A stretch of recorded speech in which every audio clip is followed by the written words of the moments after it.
Here is a bitter joke for you, the kind that good men learn on their deathbeds. What is the difference between a man who is deserving of love and a man who is desired? The first man is a beautiful, tragic, and utterly fictional character. The second man is the one who understands the rules of the game. You have been raised on a diet of lies, a sweet and nourishing poison cooked up by poets and priests. You have been told that desire is a reward, that if you are a good man, if you are kind and loyal and honorable and patient, you will earn her heart. You believe that love is a transaction of merit, a celestial accounting where your good deeds are tallied and the prize is her affection. You are the deserving fool, the man who dies of thirst in the desert, clutching a certificate of his own moral purity, watching as the scoundrel drinks his fill from the oasis. Machiavelli, that great and terrible physician of our illusions, would have looked upon your noble efforts with a kind of clinical pity. He understood that the world of men is not a meritocracy, it is an arena. And in this arena, outcomes are determined not by virtue of the soul, but by the skillful application of power. Desire is not an exception. It is the purest and most brutal expression of this law. It is an amoral force of nature, a beautiful and terrifying fever that is not earned by the healthy, but engineered by the one who understands the nature of the infection. Imagine two craftsmen in a city square. The first is a stonemason. He is a good man. He works for years to create a single, perfect, flawless cube of granite. It is a masterpiece of integrity, of honesty, of hard labor. He presents it to the world, believing its inherent virtue will be recognized.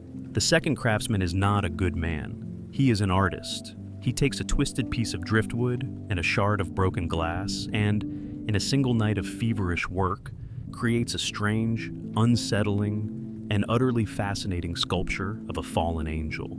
The crowd, the duchess, the entire world walks past the perfect boring cube of the good man without a second glance. They are mesmerized by the grotesque, compelling beauty of the fallen angel. They do not care that it is made of trash. They do not care about the virtue of the artist. They only care about the story it tells, the feeling it evokes. You have spent your life trying to be the stonemason. You have been perfecting the cube of your own good character, believing that its solid, dependable nature is what is desired. You do not understand that desire is not drawn to the dependable, it is drawn to the fascinating. It is not an admirer of virtue, it is a moth to the most interesting flame. In the forgotten lore of the alchemists, it was said that the formula for gold was not just about the right ingredients, but about the right process. You could have the purest lead in the world, but if you simply heated it with a gentle, steady flame, the flame of your decency, your patience, it would remain lead forever. The true alchemist, the one who could achieve transmutation, knew that the process required violence, paradox, a mixture of fire and ice, a chemical wedding of opposites. He did not earn the gold through his goodness. He engineered it through his mastery of a dark and forbidden art. To engineer desire is to become that alchemist. It is to abandon the naive belief that your goodness is your primary asset. It is to begin the cold, clear-eyed, and strategic work of becoming the most compelling, most mysterious, and most powerful force in her reality. It is not about being good, it is about becoming art. The faint, almost imperceptible hope in this cynical truth is that it frees you. It frees you from the exhausting, thankless, and ultimately futile task of being a good man in the hopes of a reward. Your goodness, your character, your integrity, you can now practice these things for their own sake, for the quiet satisfaction of your own soul, not as a currency with which you are trying to purchase another person's heart. You can finally separate your virtue from your strategy. So I ask you, you who have worked so hard to be deserving, look at the long and noble list of your virtues, your kindness, your loyalty, your patience. They are beautiful. They are admirable. Now, look at the results. How has that strategy of merit been working for you? And what beautiful, grotesque, and far more compelling sculpture could you build if you were to finally abandon the illusion that the world is fair?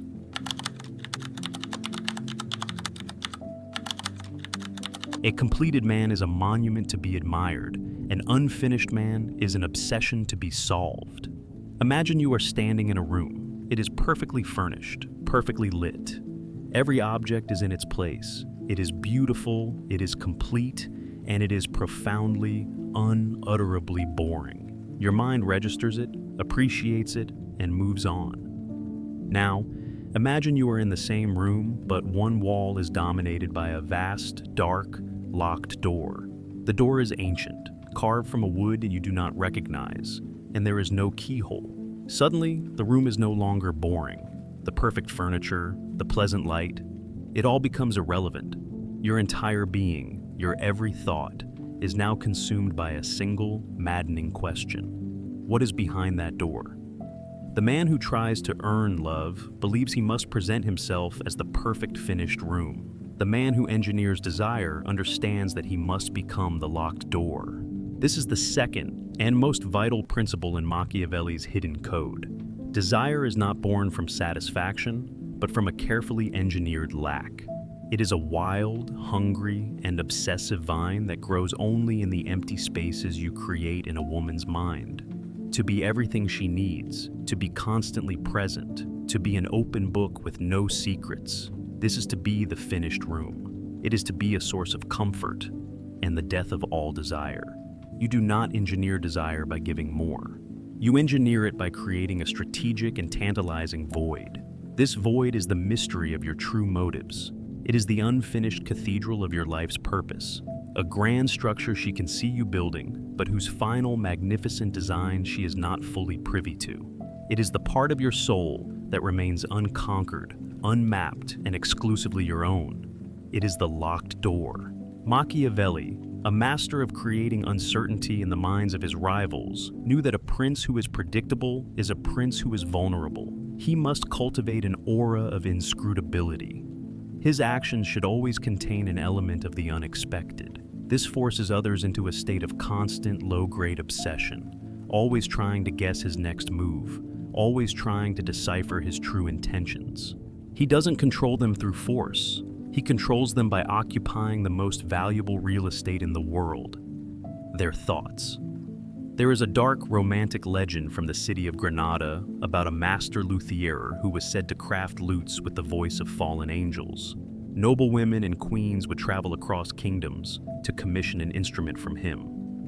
But he had one strange condition. He would build the most perfect, beautiful lute they had ever seen, inlaid with mother of pearl and silver, but he would always leave one string missing. The client would be furious. "The masterpiece is flawed," they would cry. "No," the luthier would reply with a quiet smile. "Now it is perfect." And he was right. The women who owned these lutes became obsessed.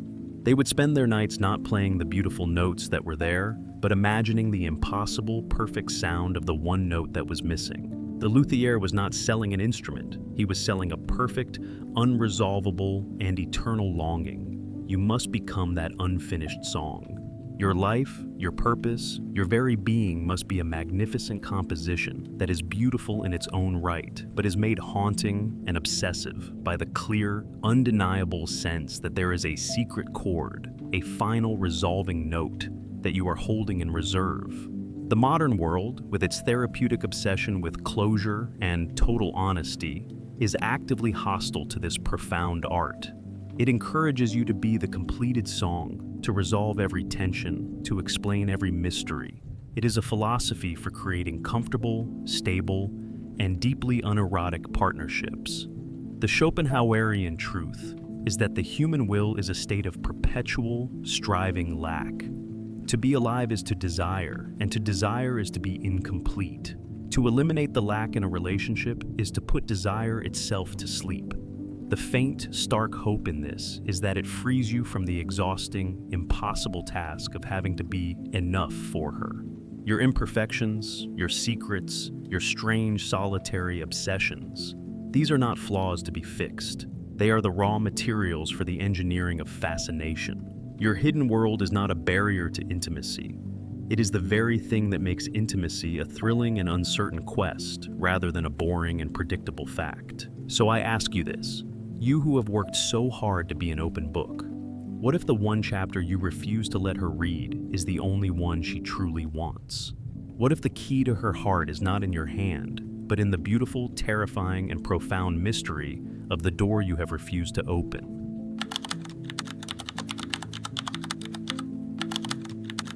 A God who always answers is a servant. A king who is always present is a commoner with a crown. I have seen it in the courts of fallen kings and in the quiet desperation of men who have been relegated to the friend zone, that polite suburban purgatory for the desirable but undesired. The fatal error is always the same. They believe their presence is a gift, and so, in their eagerness to be loved, they give it away constantly, freely, with the thoughtless abundance of a summer rain.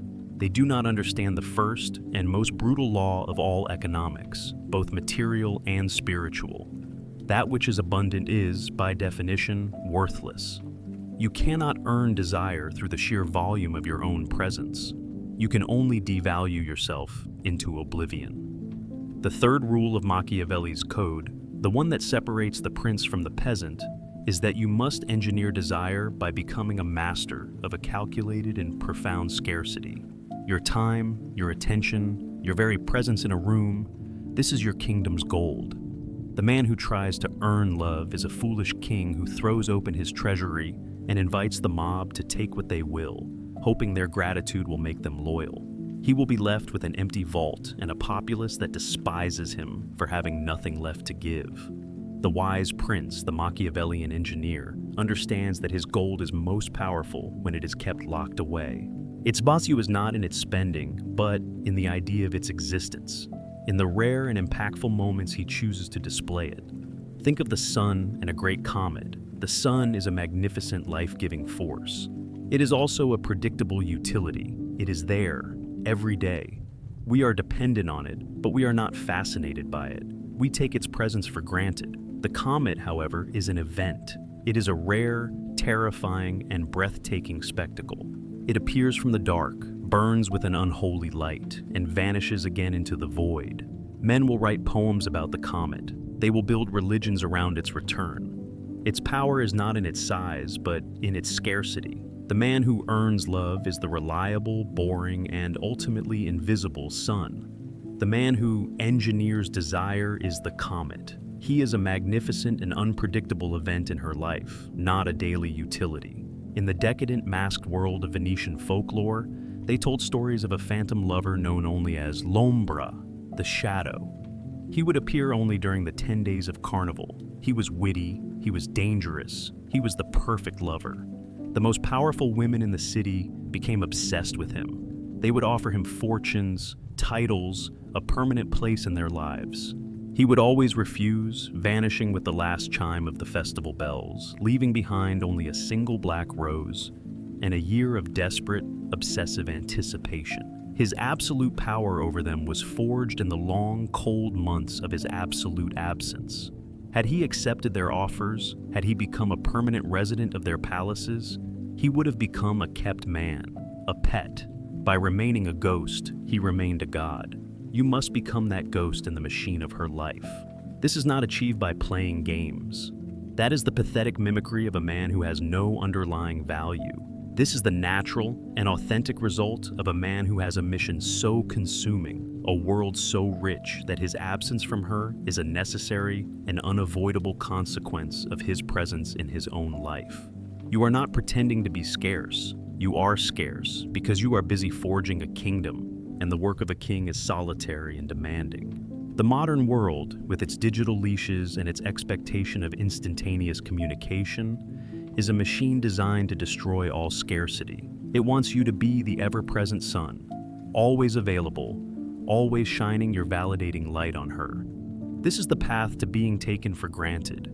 To engineer desire, you must be the man who leaves her on read, not as a tactic, but because you are in the middle of a thought so compelling that you have forgotten your phone exists. You must be the man who disappears for a week, not to punish her, but because you were wrestling with a demon in your own soul, or building something magnificent in the silence of your own workshop.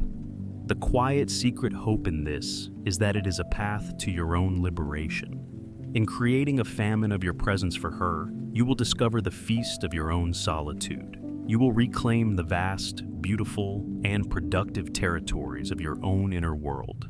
You will remember who you were before you made her the center of your map. So I ask you, with the cold, appraising eye of a master merchant, your presence, your attention, your time, are you flooding the market with it? Are you giving away your gold for free? Or have you learned the divine and terrible art of making them starve for it, just a little?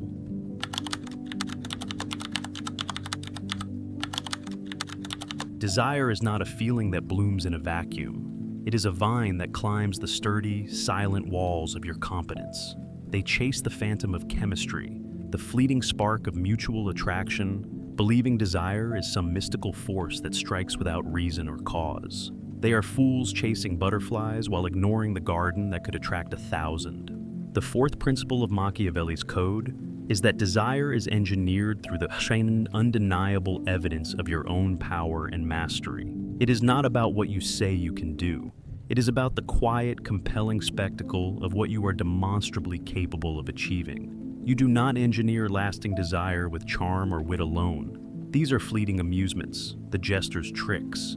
True desire, the kind that roots itself deep and grows into obsession, is a response to something far more profound: admiration. And admiration is not earned through displays of need or affection. It is built, stone by silent stone, through the visible architecture of your own competence. Machiavelli, in guiding his prince, stressed the importance of acquiring a reputation for excellence in all things, especially in the arts of war and governance. The prince who is seen to be competent, decisive, and effective commands respect, and it is from this bedrock of respect that loyalty and even affection can grow. He does not need to beg for the admiration of his people. He earns it through the tangible results of his leadership. You must apply this same principle to the engineering of desire. Stop trying to impress her with your words, your promises, your fleeting acts of service. Instead, focus relentlessly on the quiet, disciplined pursuit of your own mastery. Become a craftsman so skilled in your chosen field that your work speaks for itself. Become a force in the world, not through empty boasts, but through the undeniable weight of your achievements. Think of a virtuoso musician. He does not stand on stage and plead for your admiration. He simply lifts his instrument and plays. The complexity of his skill, the beauty of the music he creates, evokes a feeling in you that words cannot capture. It is a sense of awe, a recognition of a power that transcends the ordinary. Desire, in its purest form, is the echo of that awe directed towards another human being. In the ancient guilds of Europe, a young apprentice did not earn the respect or the hand in marriage of the master's daughter by proclaiming his love or his worthiness. He spent years in silent dedication, honing his craft, his progress measured not in flowery declarations, but in the increasingly complex and beautiful objects he created. He earned admiration through the tangible evidence of his skill. His competence was his courtship. His mastery was his marriage proposal.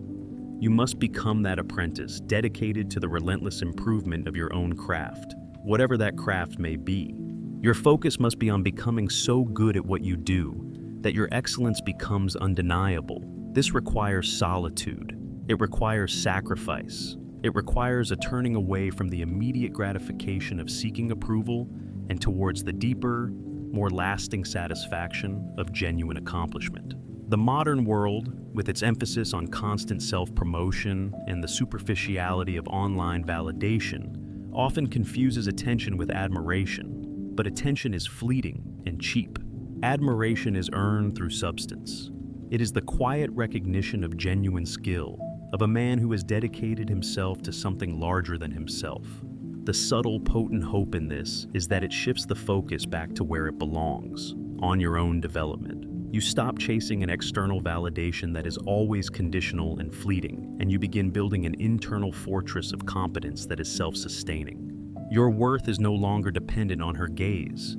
It is inherent in the skill you have forged, the impact you have made on the world. So I ask you, you who spend so much time trying to impress, what are the silent walls of your own competence? What tangible evidence do you offer the world, and to her, of your mastery?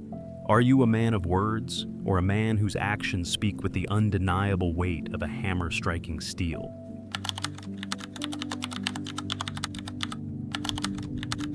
The master no longer engineers desire, he has become the engine itself. And so you have come to the end of the grimoire. You have unlearned the lie of the earned heart. You have practiced the architecture of the void, the gospel of scarcity, and the silent spectacle of your own power. You have the blueprints. You have the tools. You have become a skilled and perhaps even a cynical engineer of the human heart. And now, I will tell you the final secret, the one that lies on the other side of the work itself. The ultimate mastery is to forget the rules entirely.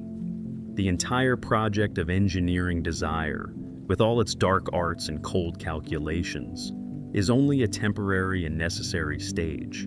It is the scaffolding around the cathedral. It is the anatomical textbook for the master painter. It is the brutal, repetitive, and soul-crushing training of the warrior. You must learn the rules so completely. You must practice the techniques so relentlessly that they dissolve from your conscious mind and become an inseparable part of your very being. The artifice must become your new nature. The man who is still consciously trying to be mysterious, who is timing his absences, who is performing his competence, is still a student. He is still a technician. He is a clever man, but he is not yet a master. There is still a slight, almost imperceptible tremor of effort in his work. The final stage, the one that few men ever reach, is to become the artless artist. Think of a master calligrapher. In his youth, he spends 30 years practicing a single brushstroke. He learns the precise pressure, the exact amount of ink, the speed of his hand. His every move is a conscious, disciplined, and agonizing effort. He is an engineer of lines. But one day, after a lifetime of this brutal discipline, he achieves a new state. He picks up the brush, and he no longer thinks. His hand moves, and the character appears, a thing of perfect living and effortless beauty. The 30 years of artifice has been transmuted into a single, sublime moment of art. He is no longer applying the rules, he is the rules. This is the final destination. The calculated mystery you once practiced becomes a genuine state of deep, quiet self-possession. The strategic scarcity of your presence is no longer a tactic. It is the natural rhythm of a man whose life is so rich and so compelling that he is genuinely and unapologetically unavailable. The spectacle of your power is no longer a performance. It is the simple, unavoidable consequence of you living your life, of building your kingdom, of doing your great work. You do not have to try to be the comet anymore. You are the comet. In the lore of the ancient Taoist sages, they spoke of the concept of Wu Wei, effortless action. It is the state of a being whose actions are in such perfect alignment with the fundamental nature of reality that they require no struggle. The master does not fight the river. His movements are so attuned to the currents that the river itself carries him where he needs to go. The Machiavellian code is the raft you build to survive the river. The state of Wu Wei is to become the river itself. This is the ultimate transcendence of Machiavelli into something deeper, something that borders on the spiritual. The prince is always aware of the game, always calculating. The sage, the Übermensch, has become so complete in himself that his very existence is a law of nature. His desire is no longer something he engineers in others. It is a gravitational field that emanates from the sheer density of his own being. The strange, magnificent hope at the end of this long, dark road is the promise of a new kind of authenticity, not the weak, needy, performative authenticity of the man who spills his guts for validation, but the profound, quiet, and unshakable authenticity of the man who has done the hard, artificial work of forging a new and superior soul, and has now come to inhabit it as his true home. So, I leave you with this final, quiet question. You have learned the grim and necessary mechanics of the engine. You have studied every gear, every piston, every blueprint for the generation of power. The question is no longer, how does it work? The question is this: do you have the courage to spend the rest of your life in the cold, dark, and lonely workshop, practicing this dark art? until the day you awaken and realize that you are no longer the engineer. You are the engine.